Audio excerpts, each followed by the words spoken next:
Efemérides de hoy, martes 19 de noviembre. Hoy es el Día Internacional del Hombre. Aquellos que siempre preguntaban, bueno, ¿y cuál es el Día Internacional del Hombre? ¿Qué es de la mujer, del viejo, del niño? Aquí está, hoy. Así que aquellos que vayan, pues, y se pregunten eso, hoy nos toca al hombre heterosexual, macho alfa, etcétera, etcétera, etcétera. Hoy es el Día Mundial del Ajedrez. Pues yo creo que uno de los juegos nacido en la India, uno de los juegos más importantes de mente y de estrategia. Un gran ajedrecista, aunque ustedes no lo crean, era Humphrey Bogart. Él incluso fue presidente de la Federación Estadounidense de Ajedrez. Y durante la guerra, para animar a los soldados, él jugaba ajedrez por carta con diferentes personas al mismo tiempo. Pues hay países que tienen este deporte, bueno, se considera un deporte, ahí tienes que usar el músculo más importante de tu cuerpo, que es el cerebro. Pues como sobre todo los países con temperaturas muy frías, Ucrania, pues los antiguos países de la Unión Soviética tienen el ajedrez como uno de sus deportes más importantes. Hoy es el Día Mundial también del retrete. Por más alto que seas, siempre vas a tener tu nalga pegada, es un retrete.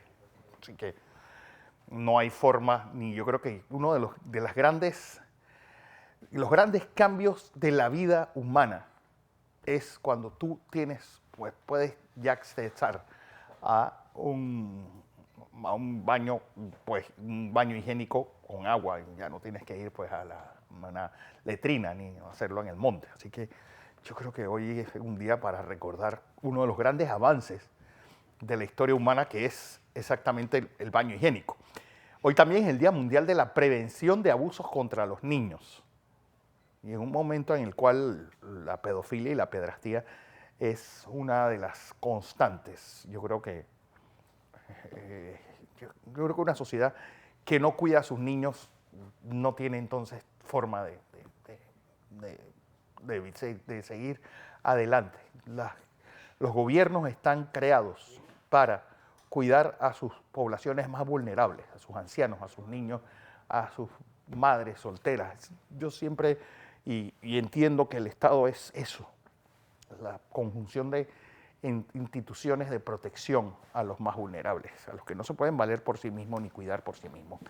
Vamos a 1803, porque un día como hoy, Haití, pues este es uno de los grandes latinoamericanos que nosotros, yo creo que no hemos tomado en cuenta la dimensión de este hombre, Toussaint Louverture.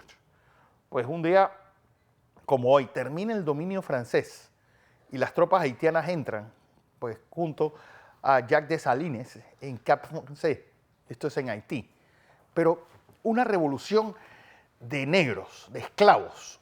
Uno de cada ocho franceses en el siglo XVIII vivía de lo que Haití producía, para darles una idea. Entonces ustedes se preguntarán, ¿por qué un país que hace 200 años estaba tan próspero? No se olviden que la independencia de la República Dominicana no fue de España, sino de Haití. Sí, ¿por qué llega a esto? Bueno, ¿por qué? Porque los haitianos, pues, Toussaint Louverture termina muriendo en una confabulación, y es una revolución que tenía como escudo un niño blanco empalado en una bayoneta. Pues imagínense lo que fue eso. Ellos incluso llegaron a destruir la rueda, porque era algo que habían traído los blancos. Es decir, Haití retrocedió a la edad de piedra, para decirlo de alguna forma mal y pronto. También, pues, por la sencilla razón de que, bueno, estamos hablando de un país donde querían renegar de todo. Y obviamente esto retrasó la evolución misma del país.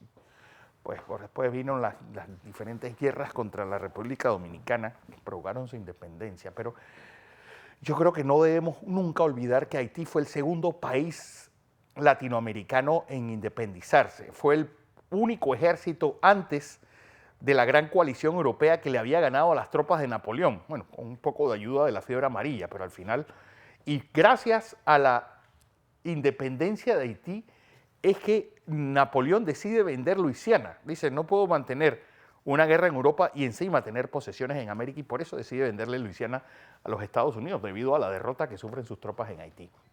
Hablando de Estados Unidos, vamos a 1863, porque en el marco de la guerra civil, pues un día como hoy se da la batalla de Gettysburg.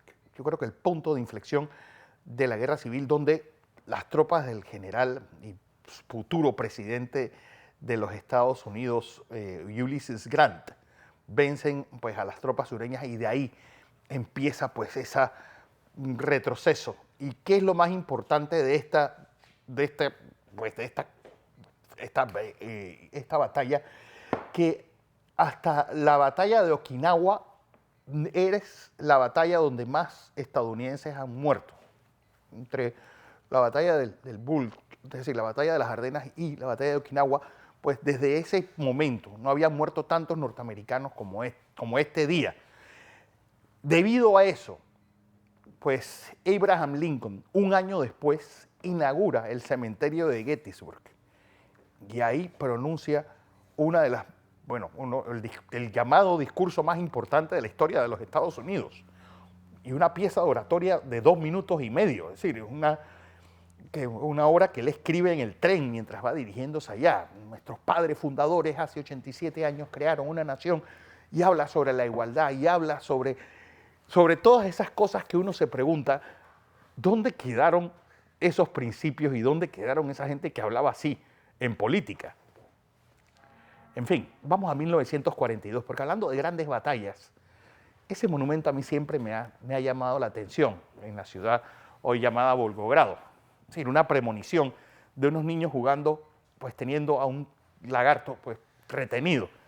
Una premonición de lo que iba a ser pues el ejército soviético rodeando al ejército alemán en Stalingrado. Bueno, las fuerzas soviéticas de Georgi Zhukov, un día como hoy, empiezan la ofensiva rusa en el Volga. 1 millón de hombres entraron sin que nadie se diera cuenta y rodean al sexto ejército en esa ciudad, donde la batalla más sangrienta de la historia. Ahí lo tienen, el mejor general de la Segunda Guerra Mundial. No es ni Patton, ni MacArthur, ni nadie de los que Hollywood nos dice. Es este hombre, un hombre realmente despiadado, un hombre pues que logra victorias tan grandes como la de Moscú, que logra victorias tan grandes como la de Stalingrado, pues que el hombre encargado de la batalla de Bagration, que es la ofensiva rusa hacia el este, y es el hombre que entra en Berlín.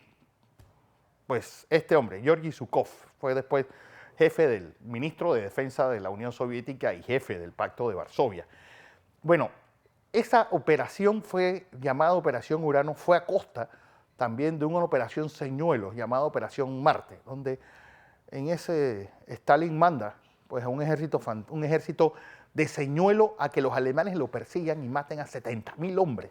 Sí, mandar a 70.000 hombres a la muerte era algo que Stalin pues no le daba ni frío ni calor, tanto así que él decía, pues en mi ejército a veces es más, a mis soldados a veces les es más peligroso retroceder que avanzar. No se olviden que el ejército soviético tenía ametralladoras pues para los que retrocedían. La orden 227, ni un paso atrás. Y también vale la pena recordarles que solo en Stalingrado fueron fusilados 10.000 soldados soviéticos por sus propias tropas. Vamos a 1969, porque un día como hoy en el Estadio Maracaná este hombre anota su gol 1000 y con él pues logra el gran récord, y un récord pues metió algunos goles más hasta 1971 cuando se retira. El epítome del juego bonito, del gran fútbol, hecho antes de su nacimiento, que llegaría pues a ese Mundial de 1970 y se convertiría pues en la selección sublime. ¿De qué planeta, decía The Guardian, viene la selección de Brasil, que jugó en México y que pues se consagró tetracampeón en ese Mundial, pues acaudillados por este hombre?